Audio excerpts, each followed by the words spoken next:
Dus ja, voor degenen die ons niet kennen of die KAOS Talks niet kennen. KAOS VZW is een kunstorganisatie uit Brusselse. En wij organiseren kunstprojecten met kunstenaars die wel of niet een psychische kwetsbaarheid hebben. Dat gaat van tentoonstellingen over concerten, workshops. Maar de basis van onze werking is een kunstenaarsresidentie in psychiatrie.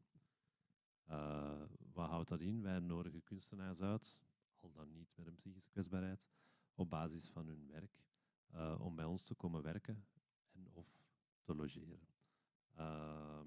Vanavond hebben wij een KAOS Talk. Dat zijn gespreksavonden die wij samen met Museum Dr. Guislain organiseren te Gent. Met een live publiek en online. Dus welkom iedereen thuis ook. Waarbij de kunstenaar die in residentie is bij ons optreedt als een curator. Dus vanuit een eigen gekozen thema bekijken we samen wie we voor zo'n avond kunnen uitnodigen. En vanavond is dat Piero Bisello, die hier naast mij zit, die op dit moment in de laatste uren, voor de last minutes, of is residency at KAOS is. Ja, waar hij het gaat over hebben en wie hij uitgenodigd heeft, dat laat ik allemaal aan hem over om dat te vertellen. Maar ik wil sowieso de mensen van het museum nog eens bedanken dat wij er kunnen en mogen zijn. En uiteraard iedereen die toch de regen getrotseerd heeft om hier vanavond met ons samen te zijn. Misschien heel kort de avond, dus zo meteen gaat Piero het woord nemen, een korte introductie geven, komen de sprekers aan bod. U ziet hier op scène 2 sprekers zitten, maar er is ook nog iemand die vanuit het buitenland zal inbreken via moderne streamingtoestanden. En op het einde is er mogelijkheid voor het publiek, zowel live als online via de chat, om vragen of reacties te geven op wat er vanavond verteld geweest is. But now, so the evening will be in English. Because of the speakers that are from a bit from everywhere, and that's the most common language to use then. Ik wil even zeggen, als hier mensen in de zaal zijn die echt moeite hebben om het Engels te volgen, of die graag wat vertaling willen, er kan iemand naast u komen zitten die af en toe dan een beetje bijpraat wat er hier op zijn gezegd geweest is. Ik weet niet of dat er iemand dat wilt, of dat nodig is. Dan is het nu het moment om dat aan te geven. Okay, then we're going to switch to English now. And I'm also glad to give the word to Piero.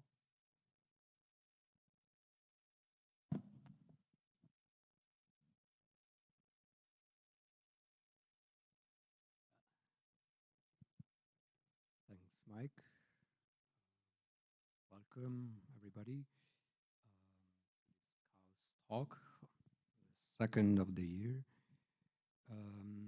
As he mentioned, although my Dutch is a bit rusty, I don't always understand everything, but I suppose he said that I'm one of the artists in residency right now at KAOS in Brussels. I've been there for 3 months. And I started this residency on the premise of my research into Homers, which initially, was really started off as a book that I made in last year, 2021. And then tonight the talk will center around this concept of Homers that I'll briefly introduce to you, but in connection as well with the work of psychiatrist Laing, a psychiatrist from Scotland that was born in the 20s, so then 20th century, and died in 1989. So I'll start with Homers. Homers is a word that is not very familiar, I think, with most English speakers. And the reason is because it's an interpretation of a Hungarian word by an English translator in the 70s. And this word was present in a book that was very inspiring for me by Miklós Haraszti, who is a philosopher and he was a worker in Hungary in the 70s in a factory, steel factory, although he was forced to work there by the communist regime at the time. So what he explains in this book, especially in one chapter that is dedicated to Homers, is how the workers in the factory would use their spare time, which was very little, to make things for themselves. So if you read this chapter, you'll see that in many passages he refers to Homers as works of art, which for me is quite interesting. In a way, I had my idea about art before I discovered this chapter, and I had an idea about art after I read this chapter. It was really quite foundational for me. We can argue also that this chapter has, like, at some point, a very utopian, very 70s ideas in it that feels very outdated right now. But for me, the passage from this chapter that really talks about Homer in terms of art is still very contemporary, still relevant today. So I made this book which talked about Homer's, or my interpretation of it through art instead of as a philosophical or a book of philosophy.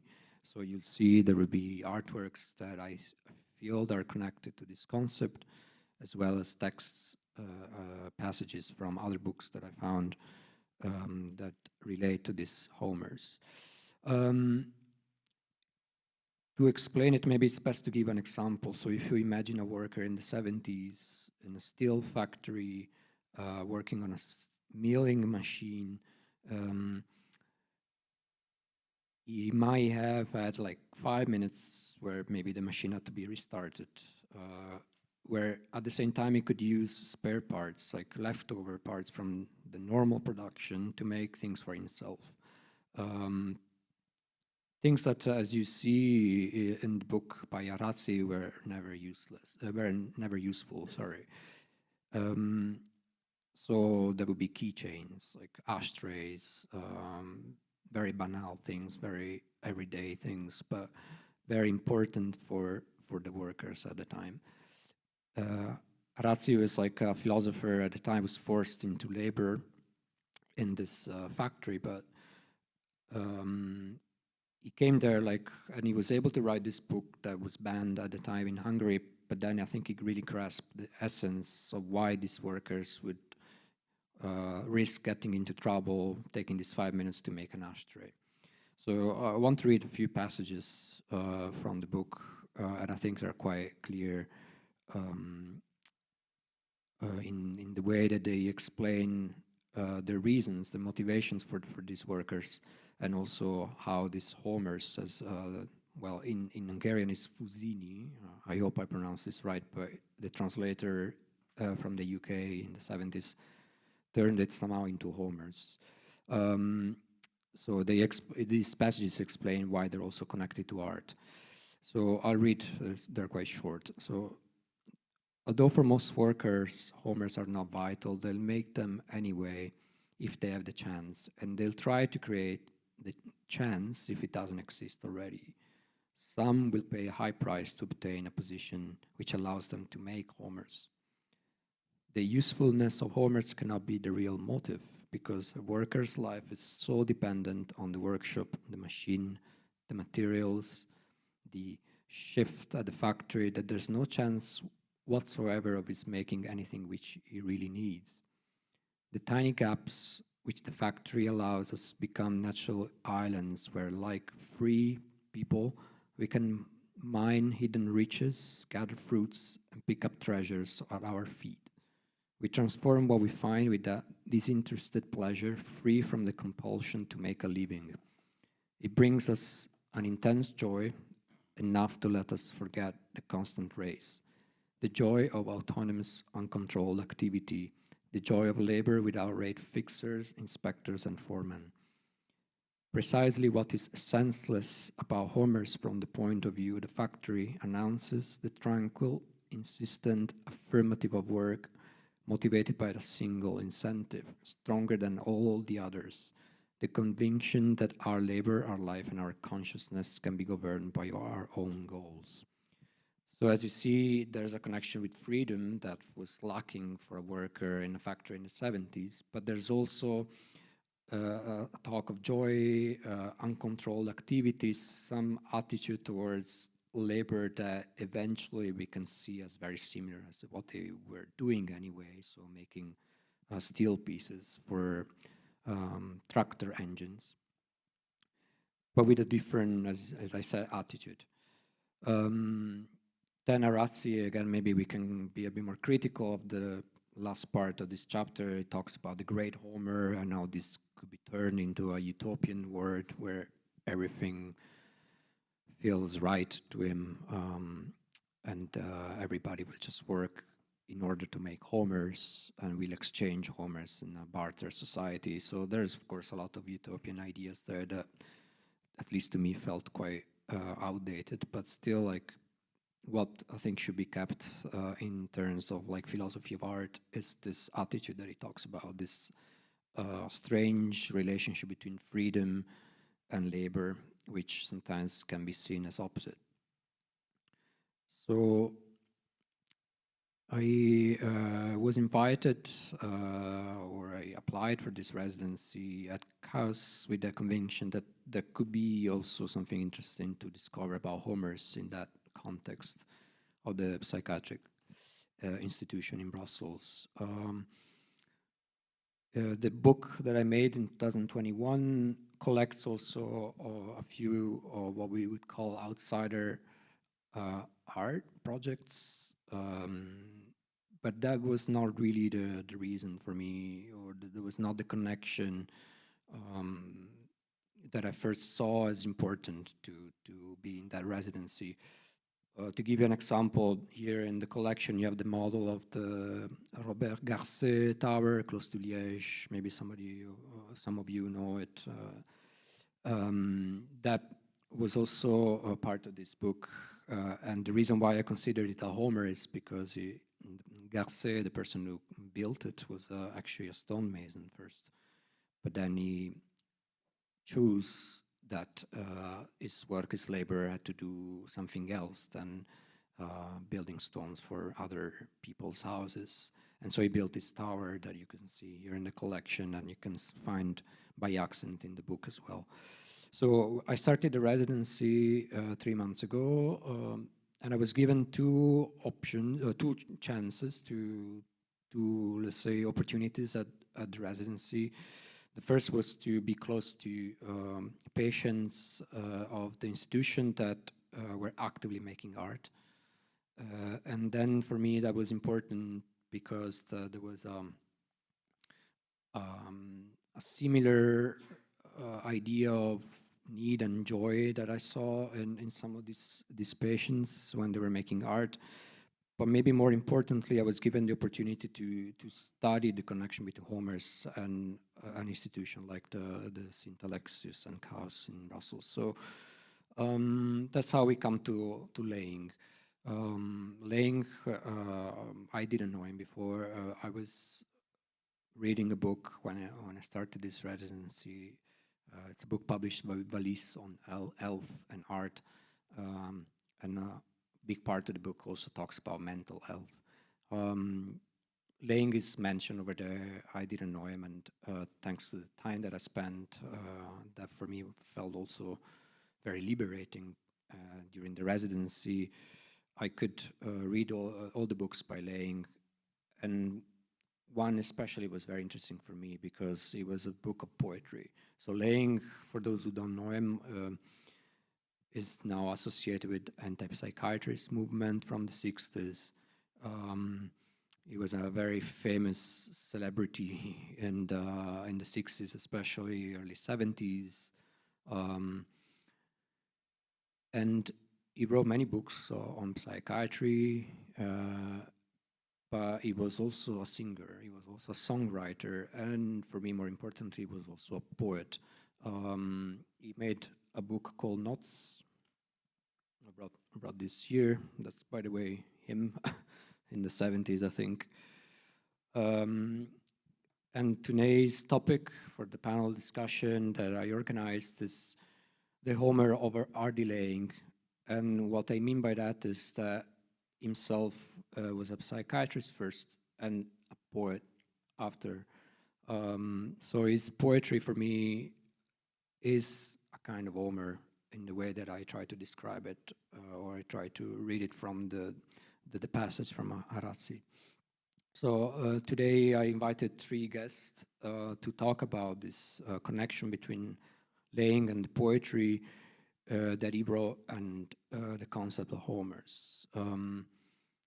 So I invited Dr. Karel Ringhout, who's a psychiatrist who was a personal friend of Ronald Laing, and he will be able to say something about him as a person, as a psychiatrist, and also about maybe the wave of anti-psychiatrists that he came from.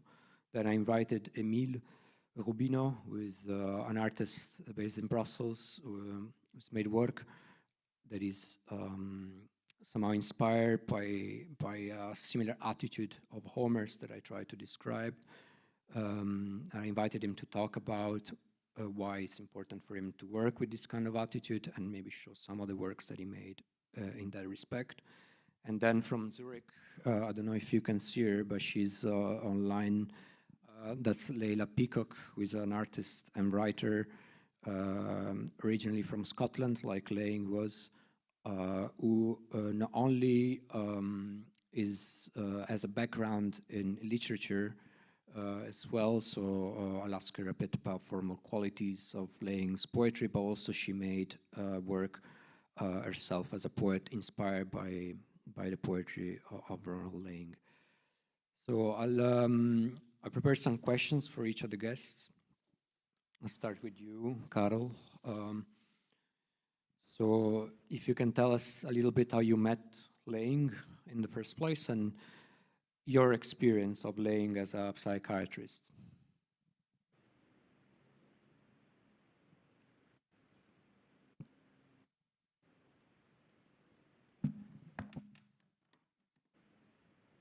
First time I saw Ronald Laing was at the International Congress of Psychiatry in Louvain. At that time, organized by past Stephen Batsleer. Stephen Batsleer worked in the sphere of anti-social psychiatry and also in the what we call then the prenatal psychiatry. And Ronald Laing was working exactly in the same way. So that moment I started for some psychotic patients and for neurotic patients a kind of therapy where we tried to bring the patient back to the prenatal situation in the hope that in that prenatal situation the patient should find again the basic trust, the basic confiance. And one moment, the therapy in the beginning, it seemed that it should be impossible to realize it, but after a few months, it was a great success, not only for the patients I had, but also national and even international. That moment, there was a congress of anti-psychiatry in Leuven with Stephen Batsleer, and Laing and I were one of the speakers on that congress. So after the congress, that was very scientific. There were also other manners to know each another, which were not so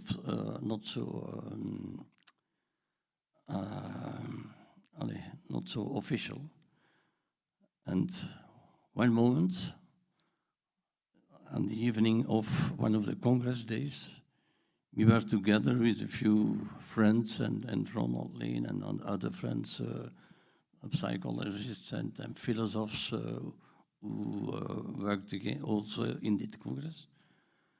In that moment, there was a group of official psychiatrists who wanted to go with us into a very deep discussion about psychiatry, psychology, social psychiatry, prenatal psychiatry, and so. And on moment in that discussion, one of the professors of official Leuven psychiatry asked to Ronald Laing, but you say that you recognize every schizophrenic patient. How do you do it? And Laing, with some, yet he was a little solemn in that moment. He stood. He stood and he said, and I will try to say it in the same manner of him, I see it in their eyes. It was a real scandal, but when I spoke more with him afterwards, indeed, he had this quality to recognize of people were unable to live in the social system. So we had many discussions about that, and it was a very strange man because he was my friend, but sometimes my friend, not only my friend, also the friend of Pastor Steven de Batselier. He had a very strange mix of extreme modern psychological and psychiatric theories, and he was also very archaic in the living in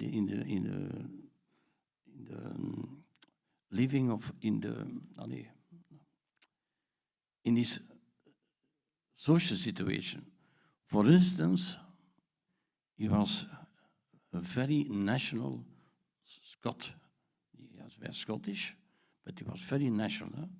And so, when there was one or other organization in London, he had also always problems with the official English administration, because he showed there really an archaic Scottish mentality, something that remembered on the Vikings, yes. And I heard that some Scottish people are descendants of Vikings, and knowing Ronald Laing, I believe it. I believe it really. On his funeral, which in London, which I assisted together with Pastor Steven de Batselier, there was a show of, very strange show of people who were dressed in very strange, like ghosts.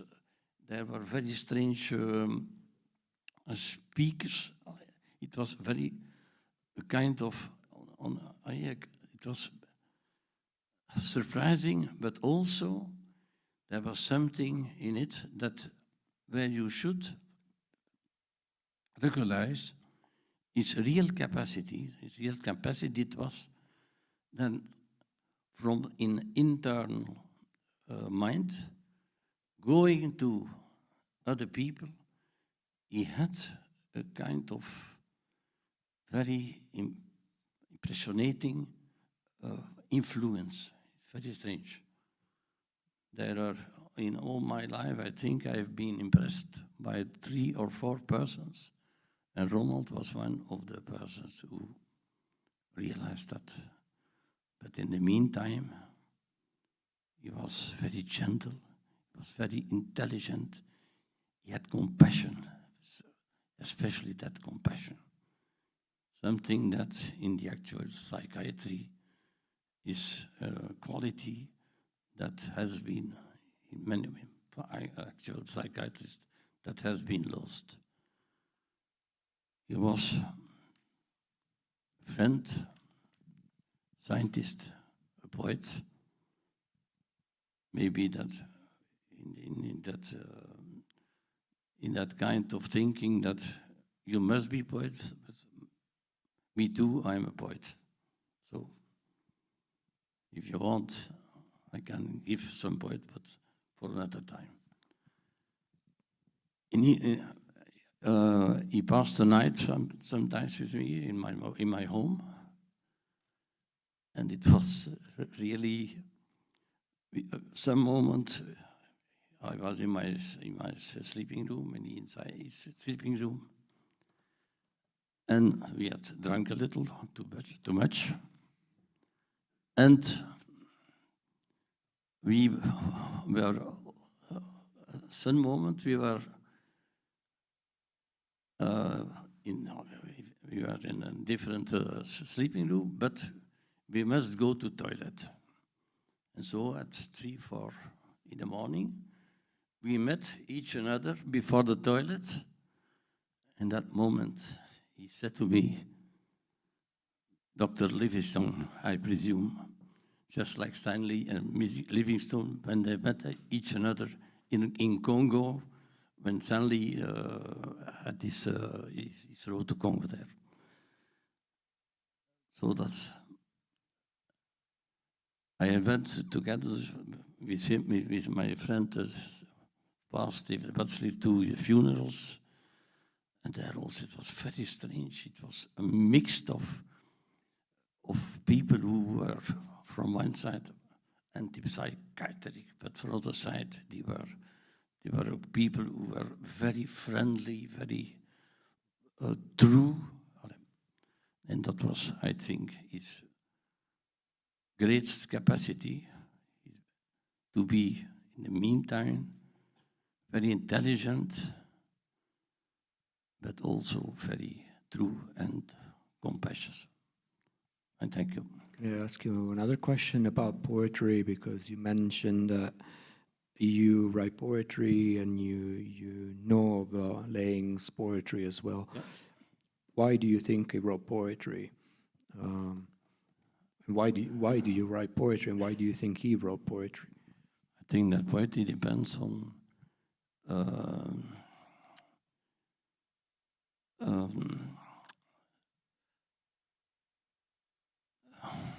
should I say it in English? Verdringing. When you cannot accept an emotion, you bring this emotion back in your heart.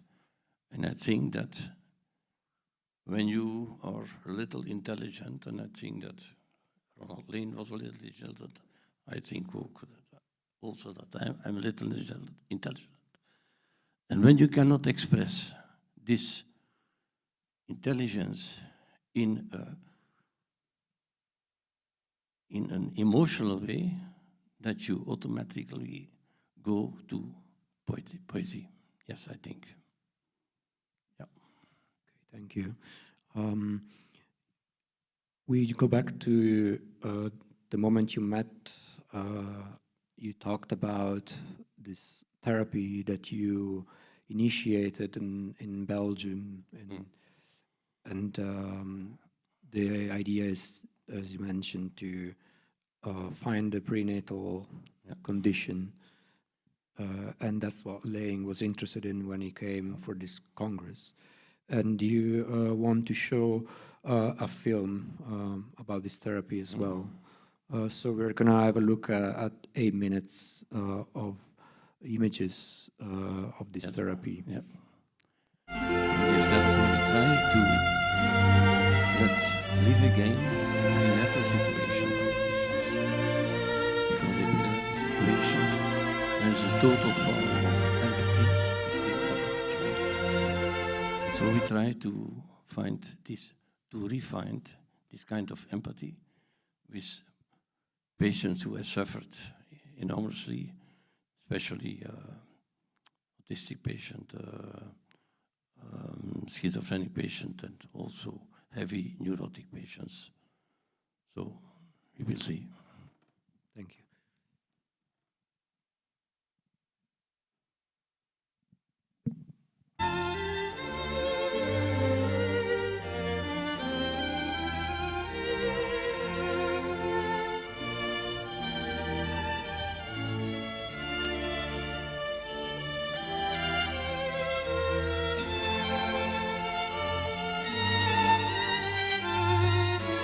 Since you're in a prenatal situation, you are in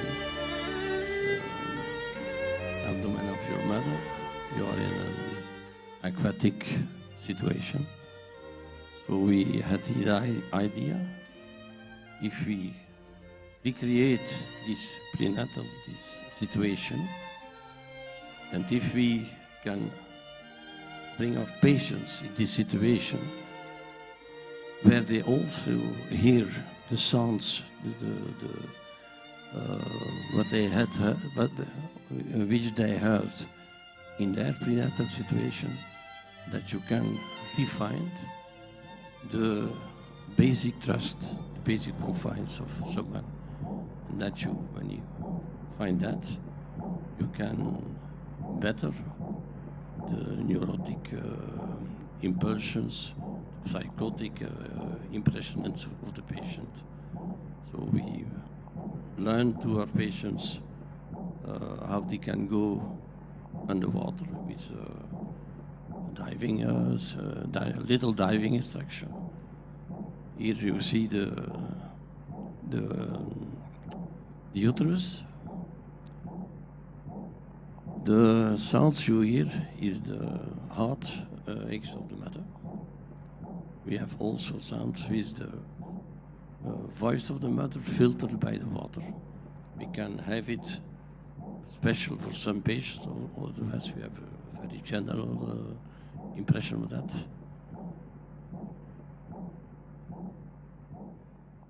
And you have also the sound of the umbilical cord. So we go together with each patient has one guide, one diving controller, one diving instructor. Here is one present over them. And so they go in this uterus, and we try that they can revive exactly the prenatal situation just as it was in reality X years ago. This is the sound of the umbilical cord. Then you have the heart sounds, boom, boom, boom. Then you have the mother, the voice of the mother, like that.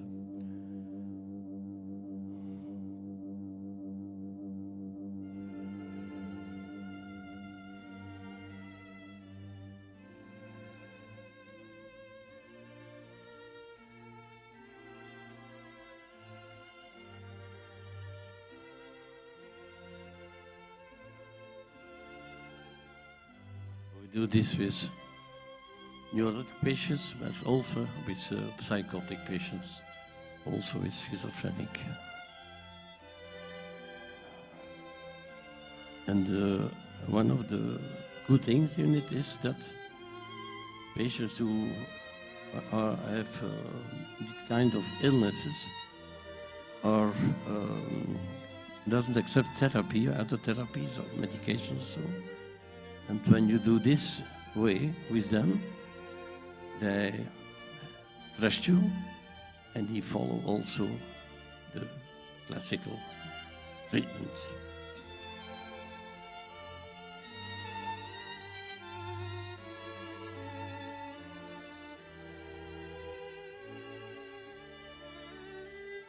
Patients are controlled by diving monitors, by diving, experienced divers, so that there cannot be any accident. Did Laing try this therapy himself? Did Laing tried this therapy himself when he visited? Yes. He went with me in water, yes. Yeah. With a bottle of oxygen. Okay. Yes, he tried. He was very, he was astonished. Thank you. I think that I have an enormous admiration for him. At that moment, I had the impression that he considered me as one equal. It's not true. I am not equal. He's genial. He was genial. Thanks. And, Emile, I have a couple of questions for you as an artist working close to the concept of Homers. Right.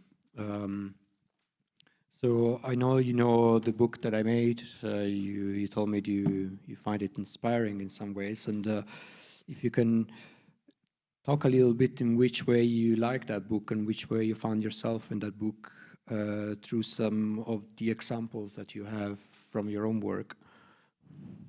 Yeah, I mean, I remember meeting you, I think, at an opening, and you telling me about that book, and then I think, or I don't remember if I had already seen it or not, but it just occurred to me that this interest in what it means as a worker, regardless of the context, to make work on the side of your job or your day job was something that we were both interested in.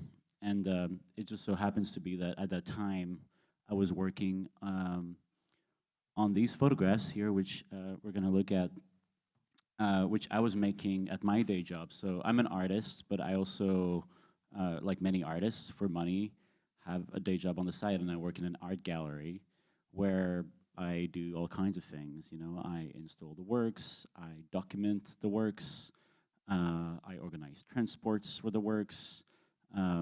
So in a lot of ways, like, I care for the works, but I'm not alone doing it. And so what you see here is a work called Art Dreamer 1. Later you'll see another work called Art Dreamer 2. I showed them last year in a group exhibition at La Maison de Rendezvous in Brussels. And so those are works that I made at the art gallery where I work, using the camera of the gallery that I normally use to document, other artists' works there for the archive of the gallery, or all kinds of purposes. And I had gotten quite frustrated with the fact that, on many occasions I could go for weeks without having time to really work on my own stuff and use my own camera. And so I was using the camera at work a lot more. And it's a great camera. It's a very expensive, like, medium format digital camera that I could never afford. So, like, means of production that, are far from reach for me otherwise. And so I thought, well, I should use that.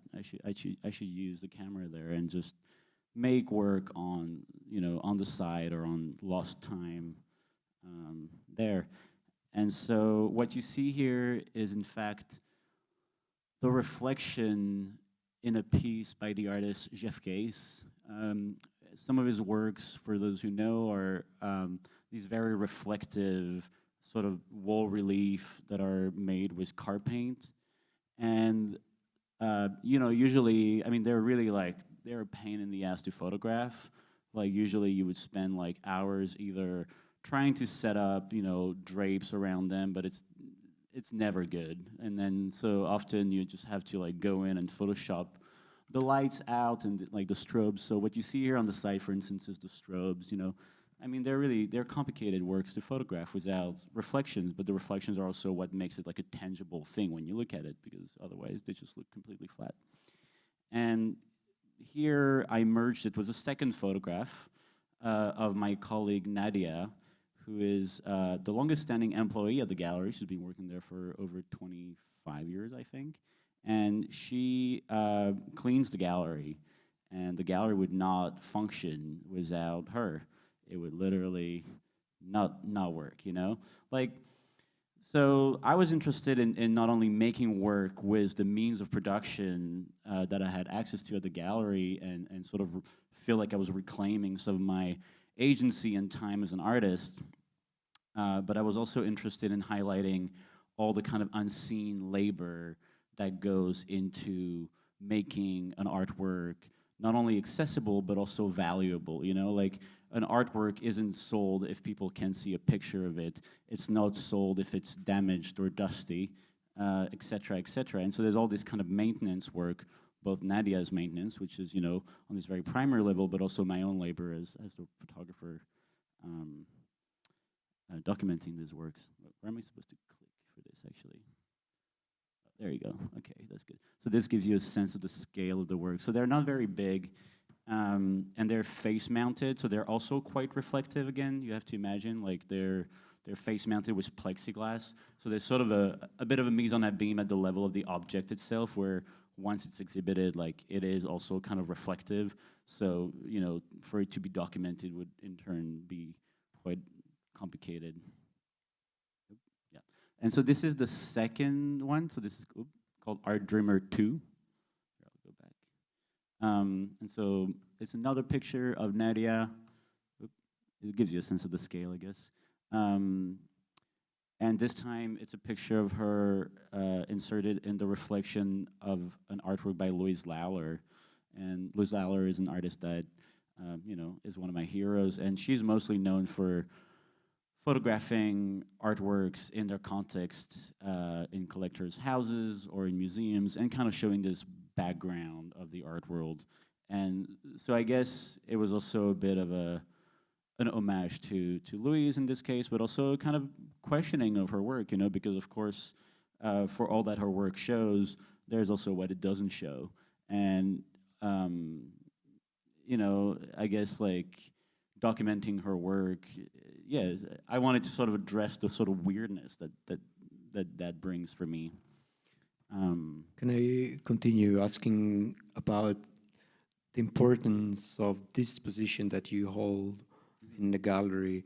Well, it's quite clear why this position occasions these works, but I wonder if you have an opinion about this kind of positions in general, like for artists, whether that's important for artists to keep a foot on positions like yours in an art gallery, but it could also be a different connection to, let's say, the real world outside the art world. Like, so I'm asking more of a general question, or what you think about artists, the importance of these positions that they might hold for their work in general. Right. I mean, I think one could look at it different ways. I mean, you know, if I had a choice to not work in a gallery to make a living and dedicate all my time to my own work alone, I would probably do that. That said, I do think that there's something to be said for the kind of groundedness that having a day job brings to the work, and I think in a way it enriches it a lot.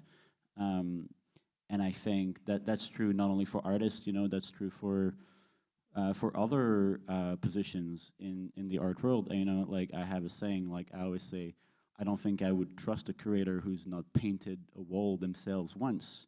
And it's not, you know, to demonize anyone, but it's to say art is a really, you know, most of the time, a really tangible things.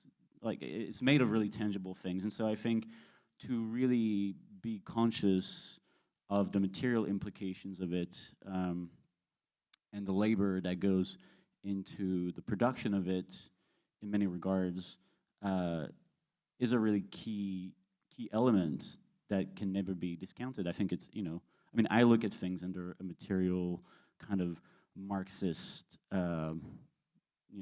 guise, you could say. So, yeah, I think, I mean, I remember we were talking on the way here about the work of Sarah Derat that I've written about for CFA, where you're the editor. And in one of the few interviews that I was able to read from her, she talks about the fact that I think she says something like that she thinks it's quite healthy for artists to have a day job on the side that kind of keeps some of the pressure off their practice from having to be the only source of income or the only thing that they have to rely on to make a living. And I think there's certainly some truth to that. I think I've heard similar concerns from older artists who've been my mentor too, who told me like, yeah, the pressure that comes from having to make your income out of your art alone is real, and it can really damage, I think, the quality and the criticality of the work. You mentioned an example of an artist, sorry, I forgot who that was, that thought that the work that they did after they quit their day job drastically changed, not towards the better somehow, but because I'm trying to get at the point of, sure, there's clear economical reasons and reasons why it's unfair that an artist should have a day job in this society or something, but I'm trying to get to the point of also if some works wouldn't exist in general if the artists didn't have a day job, and that's like somehow a loss that we would have if those works didn't exist. So I'm saying that, for example, in this series that you made, those I found interesting work that could not easily exist in the same way if you didn't have this day job. Of course, that I really see that let's say the economical problem there, the problem of like on a salary level. But I'm just trying to get to the poetics of it. Right. Well, yeah. I mean, I think definitely like that work wouldn't exist otherwise. And in fact, I think it's really interesting that usually it's actually something that artists in general tend to not talk about. Like when you go to art school, you meet a lot of people, and for the most part, you think that because you're in the position of the students and they're not, that they must make money out of whatever they're talking about. But that's not the truth, and that's often the truth that is concealed. So I think there's often, this idea that, you're not supposed to talk about that. Like, that's not interesting. That's like the boring, nitty-gritty parts of life that are not sexy enough to make it into what your art should be about, right? But for me, up until recently, it was 5 days a week. Now it's 4 days a week, luckily. And so it's a really big part of my life. So if I'm not making work about work, then I'm literally making work as like a Sunday photographer, right? I mostly work with photography, so it wouldn't be a Sunday painter, but something akin to it. And so, I mean, I'd rather not be a Sunday photographer if I, can find another way to go about it. And so it comes out of a necessity, and I think there is something hopefully beautiful and more relatable for viewers that comes out of that, I think. I'll connect it quickly to Laing again, because one of the reasons why, in my opinion, he wrote poetry was also to somehow increase his fame. He was a man that I thought, like, I think he was a man that really craved popularity, he craved like celebrity, he wanted to be famous and keep being famous. And I read some people arguing that the poetry he wrote, apart from the reasons that maybe we'll get to later, but were also some kind of stunt, some kind of idea of, I wrote very successful books that sold millions of copies. Now it's time to come up with something completely different that is going to grab the attention. So I don't think he had like economical reasons why to write poetry, or he was definitely not motivated by yeah, looking for a bestseller with its poetry. But yeah, he was indeed like taking that direction of trying to keep being famous through a stunt in a way. But this is like the opinion of this person that I read, that I think is very critical of Laing. I think there's a lot more to say about his poetry that's just like a stunt. Thanks, Emil. I'll switch to Leila. I want to ask you two questions to you too. I don't see you somehow. Hello, here you are. Hi. Can you hear us okay? Yeah, can you hear me? Yes, we can. Oh, I can hear my own voice. Oh, well, whatever. All right. So, well, thanks for joining us from Zurich. And yeah, sorry to be there. So I wanted to ask you about your first meeting with Laing's work and your choice to include it, or let's say rework it somehow in your own poetry. Could you say something about that, please? I mean, how I came to Laing in the first place. Yeah, and how you decided to take it as an inspiration for your poetry. Okay. So the first book that I came across by Laing's was this one, which is, I think, more famous than not, but I think a lot less successful. And this I came across as a teenager because it's sort of classic psychedelic text from the 60s. And my father gave it to me because he was a student of Laing at the Maudsley at a certain point. And then the next text that I came to, and these texts are all super different. He really tried his hand at a lot of very different forms, which is why I thought your last comment was interesting about it being a stunt. I don't think that devalues it, but I think he did try. He was a writer who tried out a lot of different forms. And so then I was doing a project with the artist Sophie Neefs. Can you hear me okay? Because I can only hear my own echo. Yeah. Yeah. Okay. I'm going to ignore my own voice. And that was this book that we produced. This is the emblem of Zurich. And she had photographed this. There's this very beautiful water fountain in Zurich. Hang on. And there's 89 of them, and she'd photographed each one of them, and she asked me to write a text to go with each photograph, so there's captions underneath. And I was interested in this idea of object-oriented writing, so trying to then think about the subjectivity of an object, so trying to inhabit the character of the fountain. And so then I came across this idea by Laing that comes up in The Divided Self, which is this idea of ontological insecurity that is, I mean, maybe the professional on stage can correct me, but is then something that occurs during schizophrenic episodes where you cease to understand the nature of your own existence. And so your own subjective boundaries kind of dissolve. And then I was invited to collaborate with Sophie again for a publication that she made as a result of an exhibition she had at Kiosk in Ghent before lockdown.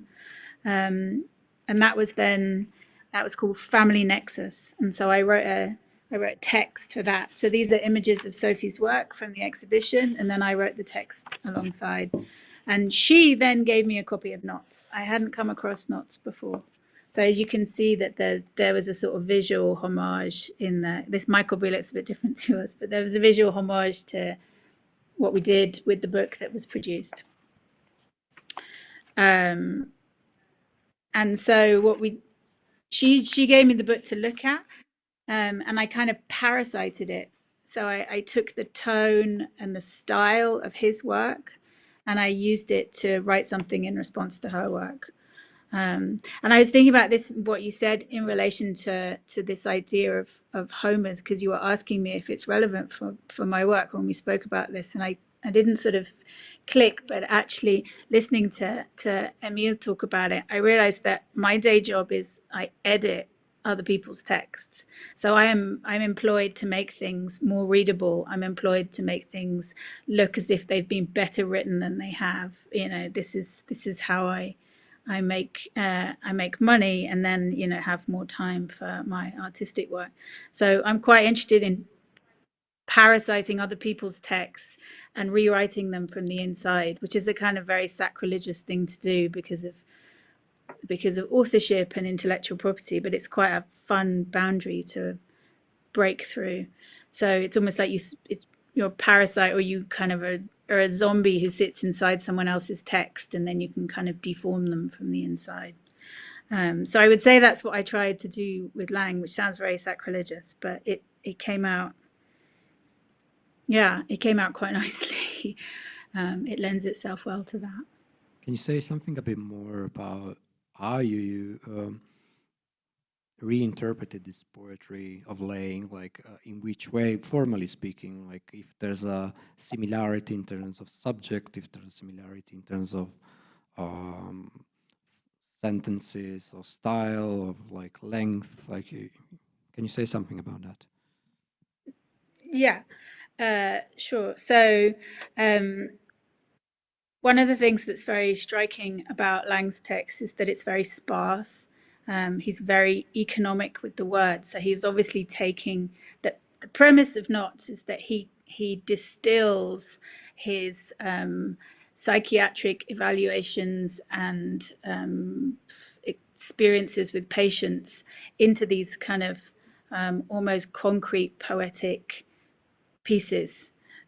So you can see this is not, it's not terribly long, and that each page has these very like formally rigid distillations of essentially his experiences as a psychiatrist. But when he reinterprets them, so they also they're interesting because they have then this very dark undercurrent. So there's something very sadistic about them. There's this like very sort of well-contained emotional sadism that I think is a big feature of the family nexus. So Sophie's exhibition was called Family Nexus. Lang's book is based on family nexus therapy, but he doesn't mention the family nexus in it. The family nexus, again, I should be corrected if I've not understood this, but the family nexus is how families deform and distort each other emotionally. So quite often, within family therapy, you will then you will treat the patient's family instead of just the patient in order to understand how the patient has reached the point that they're at. And so Lang takes this and he makes it anonymous, and then there's a very specific dark humor to Knots. He's sort of liberated himself from the Hippocratic oath slightly, so that he can actually take a certain humor in these emotional cliches that the patients come up with again and again. There's something very, I mean, I grew up in Glasgow, near where Lang grew up. There's something very Scottish about his humor, and there's something about the tone of it. There's some like deep Calvinist sadism to his humor that's also really enjoyable. I tried to incorporate, that I enjoyed about it and tried to incorporate. I'm not sure whether it comes across. He uses very sharp, simple language. It's all quite cold. But I think I probably pushed the humor further than he did. Yeah. Yeah, I wanted to ask you about humor. you preceded me. So yeah, because when we spoke like earlier, or when we prepared this talk, like you did mention humor. So I'm interested to know why or how you find humor in this text.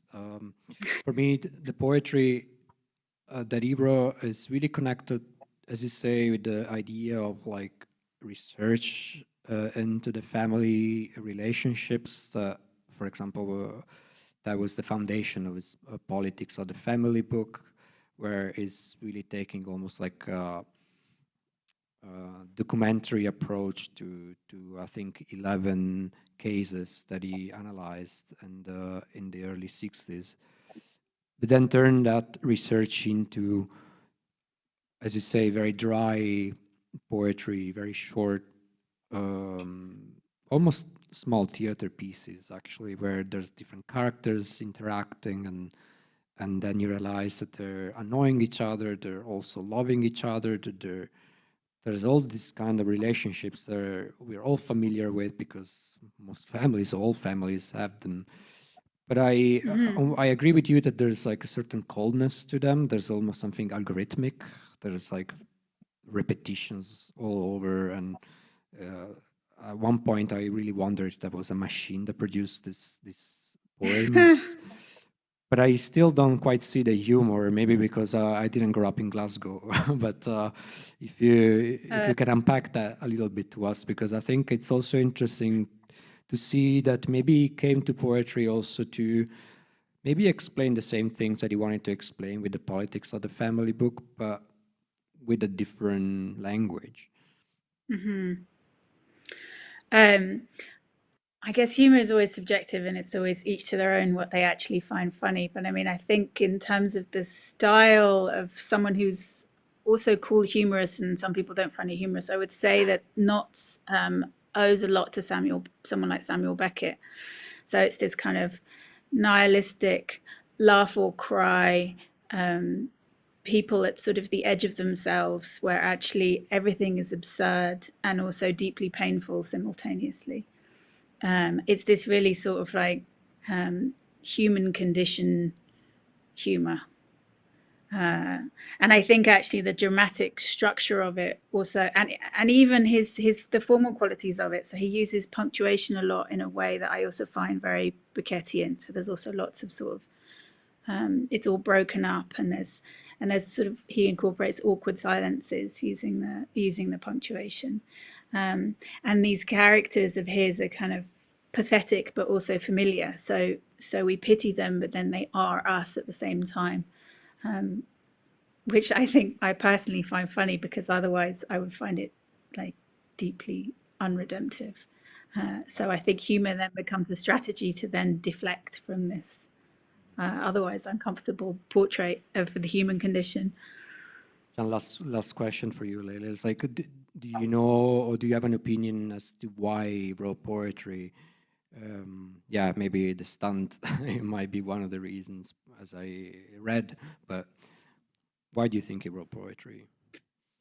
I mean, I think he was deeply interested in articulacy and articulation of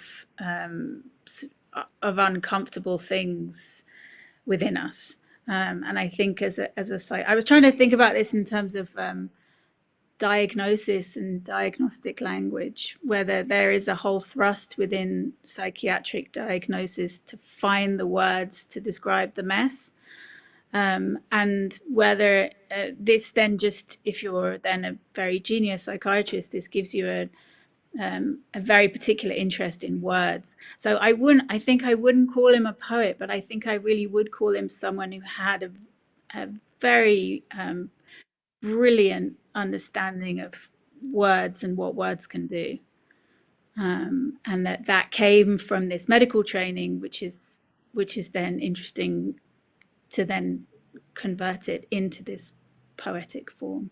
It's a very sort of unique ability to cross over between different mediums.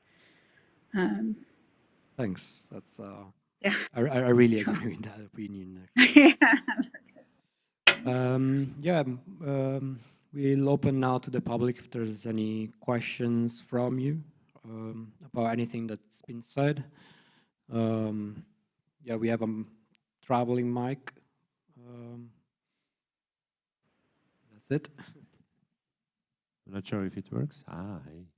And for those online, also you can ask questions on the chat, right, on Yes. YouTube.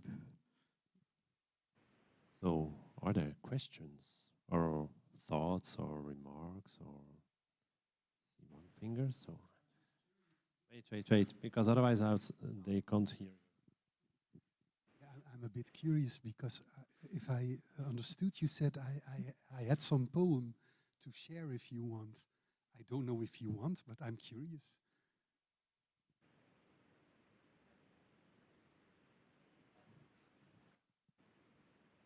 If you do this offer, I am very grateful. I only have to. Where is your pool?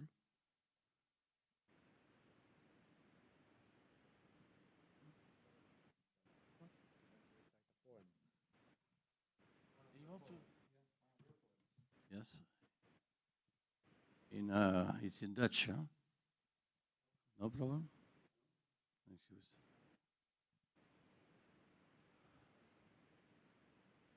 Als alle wegen betreden zijn en alle zeeën bevaren, dan nog kan ik je een indianenpad tonen of een vaargeul, langs waar je als een godin de horizon binnenschrijdt. Voilà. Thank you. If all the roads are walked and all the seas are navigated, even then I can show you a little river or from where you can go through the horizon. Thanks. Other questions? Okay.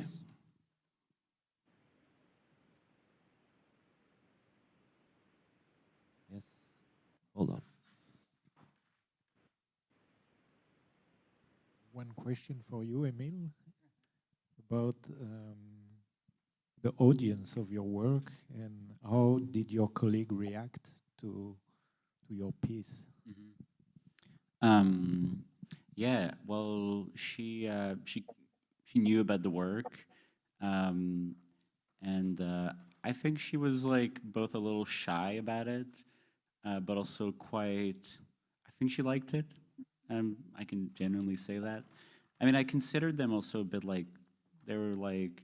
It's funny because a lot of people, when they look at it, they feel like she's a nurse, actually, which in the context of this sort of psychiatry theme discussion is a bit weird, but you know, because she wears this white blouse to protect her regular clothes when she's working, and so yeah, it gives the pictures this kind of weird aura, and I do consider them a bit like these sort of altars to kind of honor her and honor her work on a really sort of simple level.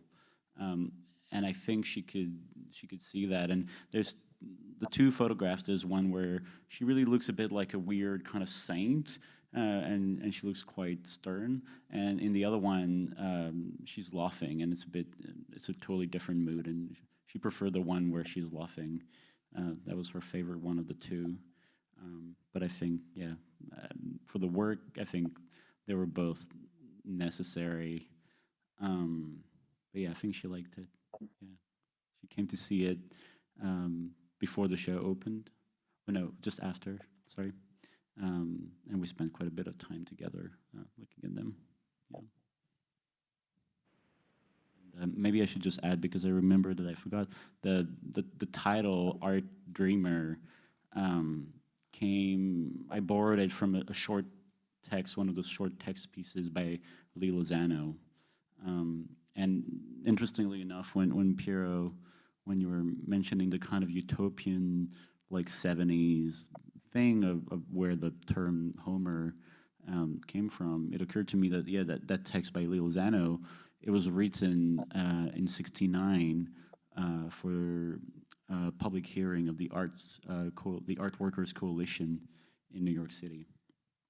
And the text itself has this very kind of grand utopian thing about aiming for a sort of like overall revolution. You know, she says that she doesn't want to be an art worker, she want to be an art dreamer. And that's where the term comes from. And she talks about it being a revolution of art magazines, a sex revolution, a drug revolution, this kind of, grand utopian thing. And so I thought that was sort of nice context for the piece too, to think about Nadia also as an art dreamer, because oftentimes people who work as janitors in museums, let's say, or in galleries, don't even get to be considered as art workers. You know, they don't even have the same status. Yes. I want to ask Piero if you want to share more about your experiences the last 2-3 months and how you found Homer's, maybe or maybe not, or what you did the last weeks, months. Yeah, thanks for asking us. It's interesting. Like I think I was never. How to say, like, for me it was a big challenge. Like when I was invited to apply for the residency, I was tiny scared, or like feeling rather unprepared, and having to rely a lot on like my mentors' advice on things. But then I thought like that the place had to be taken way more casually than I thought that I had to. So actually I spent a lot of time reading, but with people surrounding me, and observing what they were doing, and participating with them in some music workshops. And yeah, I think the most interesting part for me was to be in close contact with somebody that had like an attitude that I could really relate to in terms of what I could find in the book from the 70s that inspired this entire project. Without any classification that was too easy, like outsiders, or like people with mental vulnerability making arts, like that, they became friends. And so there was no categorization for them from me. It was more what made the click was that I could see something in common with the ideas that I brought with myself there, you know, so this framework basically that I had. And then in terms of activities, again, like just being there, you're easily involved in things like, playing music, just, you know, going for walks with people and having conversations. And then one of my day jobs actually is maybe not far from what Leila described, so I edit also other people's texts, and sometimes I write myself as an art critic. And then I think one of my homers over there was to write an art exhibition reviews of an exhibition that was organized, but from the point of view of the art critic, without having to judge it from the, let's say, standard categorization of outsider versus like insider. It was a very nicely curated show where this separation was barely communicated. It was a mix of works. And my homer there was to really treat it as any other exhibition that I went to see, especially in the language in which I wrote this review. So yeah, this was my experience. But then again, like, it was also a bit more simple in the way that, you know, I was given this space and time that I thought, okay, this is very precious for me, especially for family reasons at that time when I started. And so, yeah, the whole research into Laing's work and why that was a Homer for me came also from this freedom somehow that I all of a sudden had thanks to the residency there, which somehow also worked in the way that there was no strict expectation to produce works, for example. It was very much left for me to decide what to do with that time. Yeah. Are there more questions from the public here? Otherwise, I check the chat.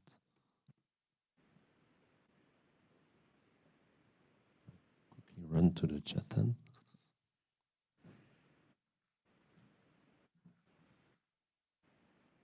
And the chat is really quiet, so there's no questions.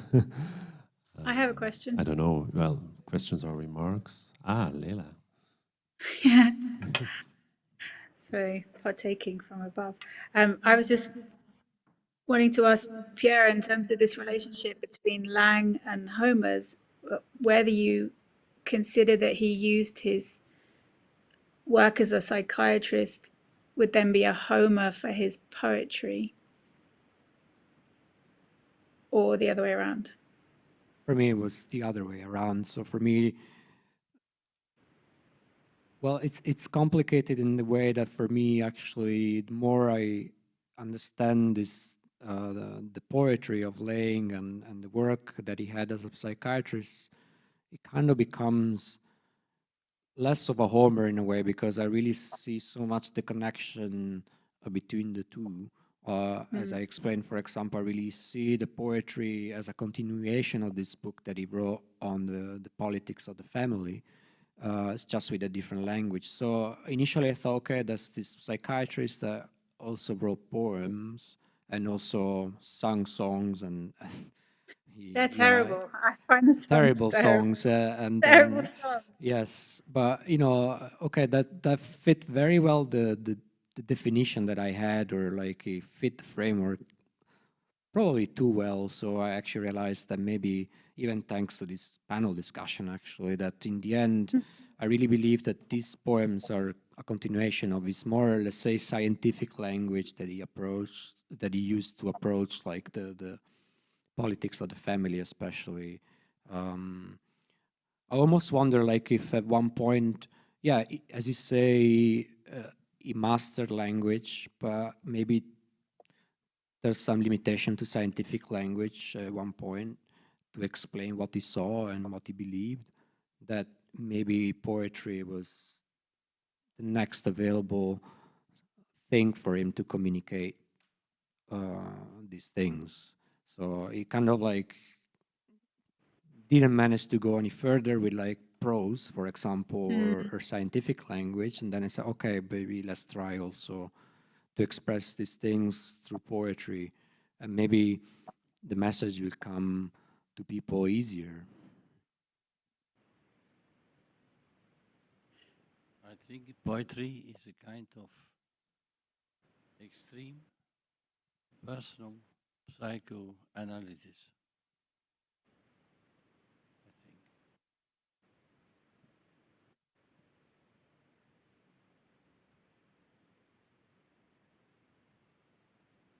Hello? Yeah.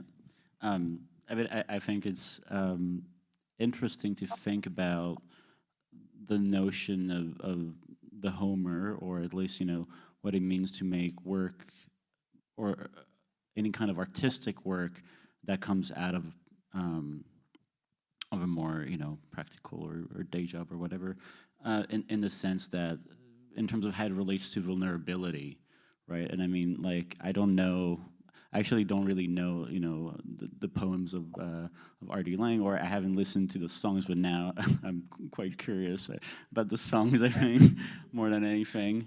But you know, I think there's sort of something beautiful in the idea that there is for, and I'm often really wary of the idea of, you know, truthfulness or authenticity as a criteria for art, but I do think there's a beautiful kind of like,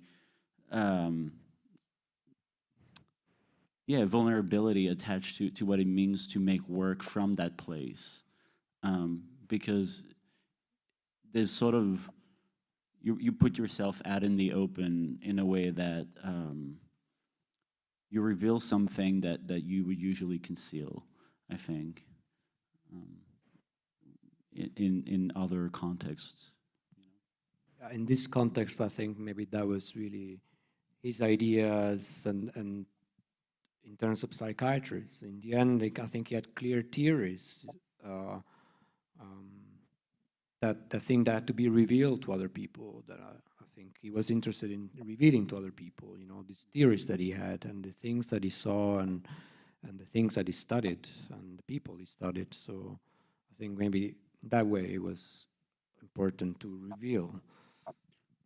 Right, yeah. I mean, I know that for me, for instance, like in my own work, what I'm interested in, more than just the aid of the Homer, is to find ways to always make sure that whatever I'm talking about and whatever I'm making work about are things that are really close to me. That I'm never going to, you know, look for things that are, you know, way out, especially in the realm of photography. You know, so much of the history of photography is built upon people, you know, looking really far out and having those more kind of, yeah, also like, you know, colonial endeavors. And so I think that the idea of keeping things really close to you, it's also a way to make sure that if you are tackling something that is potentially problematic, you know, even in the pictures that I just showed, like, you know, it's me showing someone that in the sort of hierarchy of the gallery where I work is sort of seen as like, you know, ranking just under me, actually, to be perfectly honest, you know, like there's other people who are above me there. But it's a kind of like discomfort and a kind of, you know, that is really close to me. And so I think there's like an interesting kind of vulnerability in trying to address that, and it's uncomfortable. And I think, you know, maybe in those songs that, I don't know them, but like they're probably like bad in a really interesting way, I'm sure. Yeah, I don't know, but yeah, just thought. Yeah, they're pretty bad.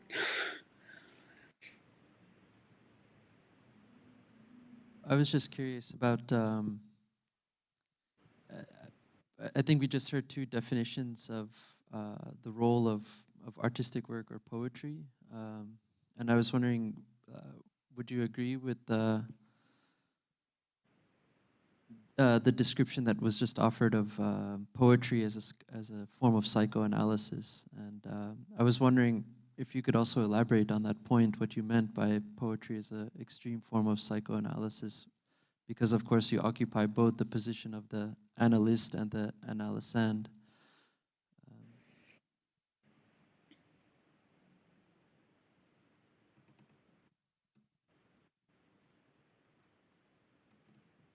If I understood your question well, you ask the relationship between poetry and psychoanalysis. That's a question you... Poetry is a form of psychoanalysis. Yes, yes. I was hoping you could elaborate. It's a kind of... Yeah. I think that in poetry, to give real good poetry, you have to put something of your deepest emotion, and that in that view, this deepest emotion must correspond with general emotions which everybody has.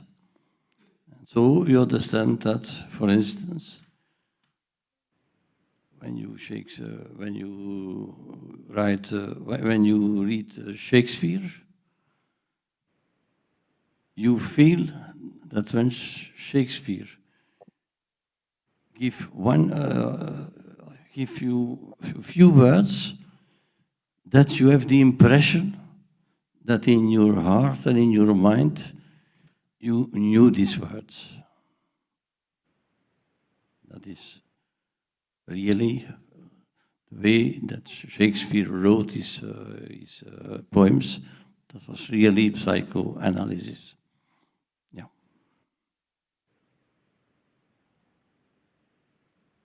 Psychoanalysis that we have in psychology and psychiatry is not a real general consideration of emotions. It is something else. I just have one follow-up question. So if you read, for example, the words of Shakespeare and you discover emotions in yourself that are being described by another person, what is that moment of recognition? Would you say that this is uncanny, or how would you describe that? Something that touches us emotionally without the fact that we had learned it. It's something that is in us, in our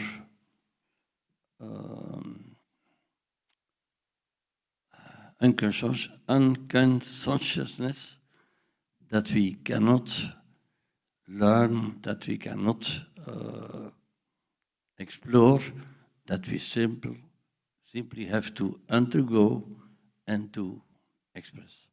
Yeah.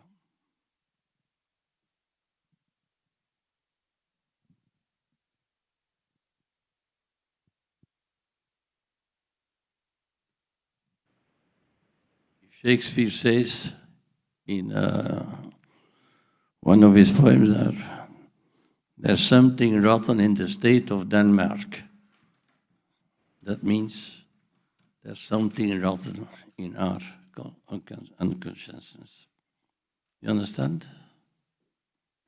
You must not agree, but I only ask that you think about it.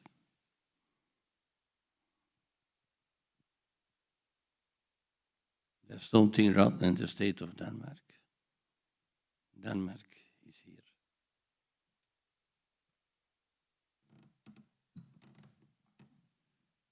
Okay, I done. You had a question, Eva? A remark? I'm bringing you the mic. Otherwise, people outside can't.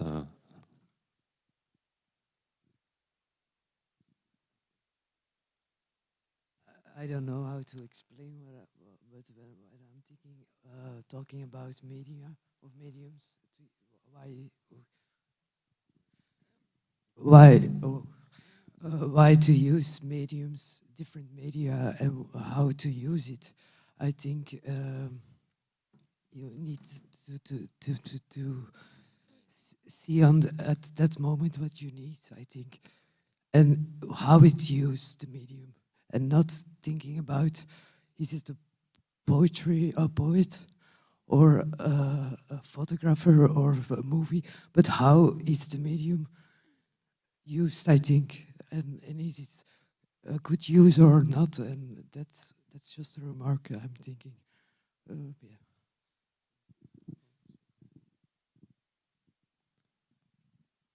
So the idea is like... Yeah, no, I agree. I didn't mean it necessarily in terms of media.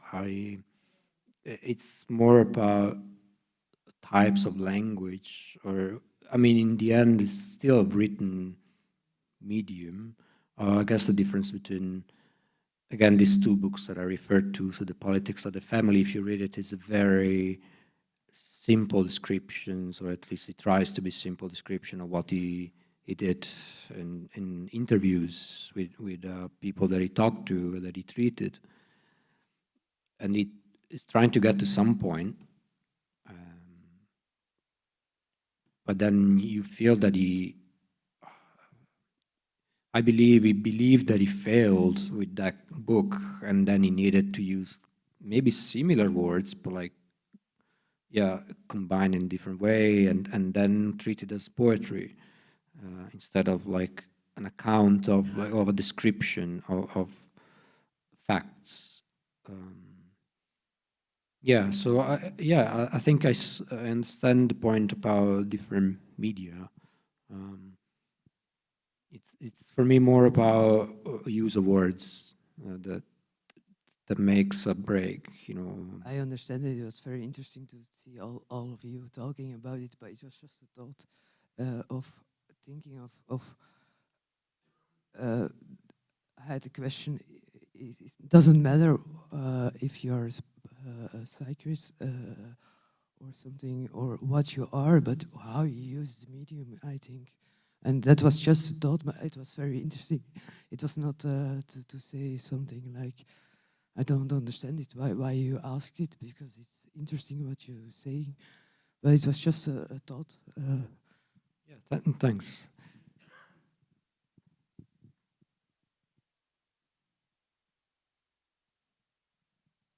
Okay, so I think we kind of reached the end of the KAOS Talk. Just a quick look at the chat. No, still no people chatting, fortunately. So I think maybe, I don't know if you have any last words, or I just wrap it up. Thank everybody. I think we've been talking enough. Okay. So thank you. Thank you, Piero, Karel, Emil, and Lela. Hi. And of course, everybody here in Museum Dr. Guislain, and the people from Museum Dr. Guislain, and the people at home. Maybe we can have a last drink now, if possible. And we would like to already invite you on the 3rd of November, because then we have our next KAOS Talk here, again at 8 o'clock and online. The program will be online kind of soon. Then our next guest will be Eva Beazar, who's also a resident now. And in the meantime, for those who are in Brussels, you can visit the KAOS Expo at House of Compassion, also known as the Begijnhofkerk, in the center of Brussels, where are displayed several visual works and also some poetry and texts. So yeah, welcome there or here or somewhere else, and see you soon maybe. Thanks a lot.